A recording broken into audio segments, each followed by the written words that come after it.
All right, let's get into solving this question. So first thing, let's notice how big our area is. Basically how big the region S is. So looking at that, let's draw it out. So I'm going to draw the Cartesian coordinate plane. And it's not S straight, so let's draw it straight. Okay, so this is 0. This is pi over 2. And this is pi over 2 here. Yeah. Number 2, I think let's draw this a bit bigger because we might need to mark some things on it. So this pi over 2 is 0. This is pi over 2. Okay. So our region is this big. The square over here, that's our region. And to be completely honest, we could erase this portion and we could erase this portion. So we're just focusing on this square. So now what we're going to do is get into trying to look at where our boundaries lie. So we're going to set x equal to 0 and see how things are going to look.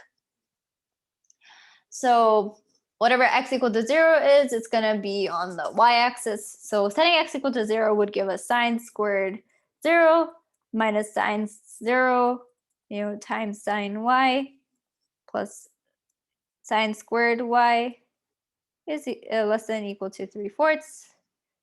This is all 0, so get rid of this. So it's just sine squared y is less than or equal to 3/4. And square rooting on both sides, we get sine y is less than √3/2. And the reason why we could square root like that without caring about the negative is that our boundary is limited to 0 to pi over 2. And pi over 2 is 90 degrees. And in this region, sine of x is greater than 0, cosine of x is greater than 0, tan of x is greater than 0. Everything is greater than 0 in this region. So all we have to make sure is, we get the upper bound.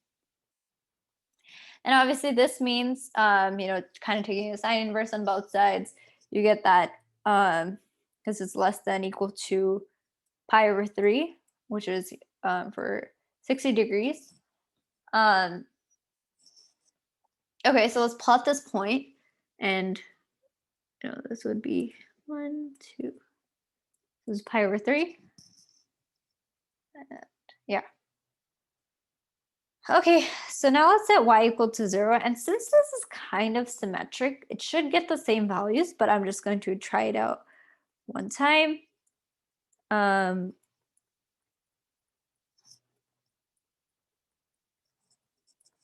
And this is all 0, so you could just get rid of this. So sine squared x is less than or equal to 3/4, and sine x is less than or equal to √3/2, which implies that x is less than or equal to pi over 3. And so we get a point right here, and we have a point right here. Okay, how's this useful? So this is actually pi over 6 and pi over 6. I actually think we need to find some more things before we can actually put this into use. But one thing we definitely know is that our y needs to be less than this value and our x needs to be less than this, so it'll be like in the inside area somewhere. But let's look more into what our area can look like.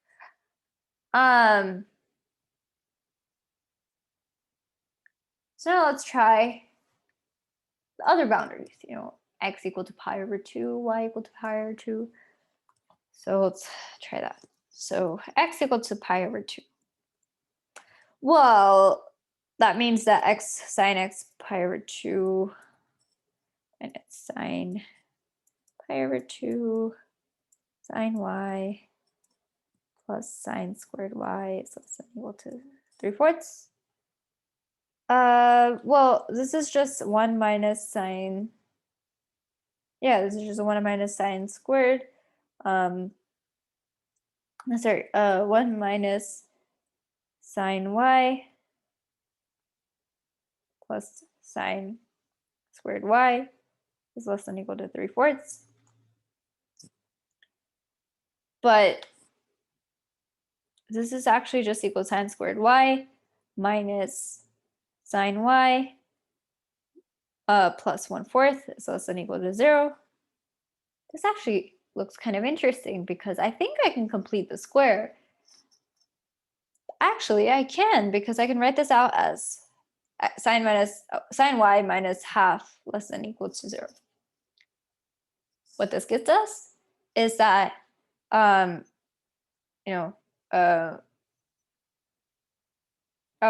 just a second. Yeah. So what this gets us is something quite interesting. Sine x,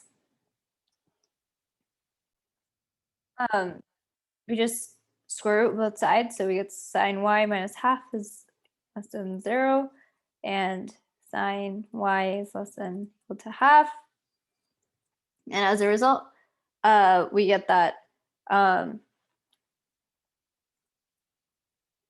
y is less than equal to pi over 6, which is 30 degrees. Let's go back, and we're gonna plot this over here. So it was x is equal to pi over 2, that's here, and y is equal to pi over 6. And obviously by symmetry, we already looked at this. For y is equal to pi over 2, we're gonna get that x is less than equal to pi over 6. Okay, so now what we're gonna do is we're gonna connect the dots. So we get a sort of graph like this, and we want everything to be less than the graph. So our entirety is going to be like shaded this way. And now all we have to do is find this area. And that area is quite simple because this is pi squared over 4, the entire area minus pi squared. So this is, pi over 6. So this is the entire. Okay, so this is, let's subtract each region. So minus half times pi squared over 36, starting with this region, and then minus half times pi squared over 9, and minus half times pi squared over 36. And you get that this is pi squared over 4 minus, so this is pi squared over 36 plus pi squared over 18, that's equal to 3 pi squared over 36. So you subtract that from this, and this is obviously 9 pi squared over 36, so you get 6 pi squared over 36, and that's just pi squared over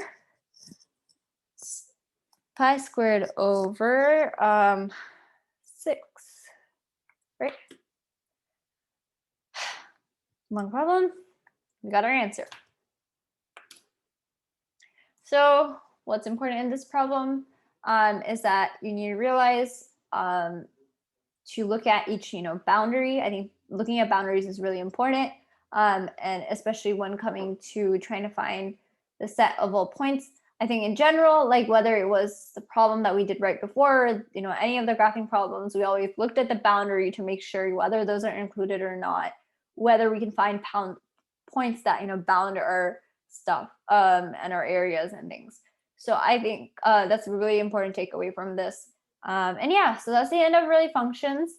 And in summary, we learned about various functions. We learned about exponents, radicals, absolute values, logarithms, floor function, trigonometric functions, and we learned, of course, and applied how to use graphs to find intersection in number of solutions. Graphs are really important when it comes to finding the number of solutions, and you should repeatedly apply them and take advantage of them. The AMC will purposely give you something that looks a bit complicated, but when you graph it, it's much simple. For example, like the problem we did where it was x squared we x squared plus 10,000 floor of x is equal to 10,000 x. That's a bit complicated, because there's floor, and 10,000 is a huge number, and you're bringing an x squared there. So it's all really complicated, but when you simplify it with a graph, it's much simpler. So yeah, thank you for your attention. And if you have any questions, feel free to email us, me at ananiakade.rmc@gmail.com. And please feel free to join our Discord server, look at our website, and also follow us on, look at our Facebook page and follow us on Instagram as well.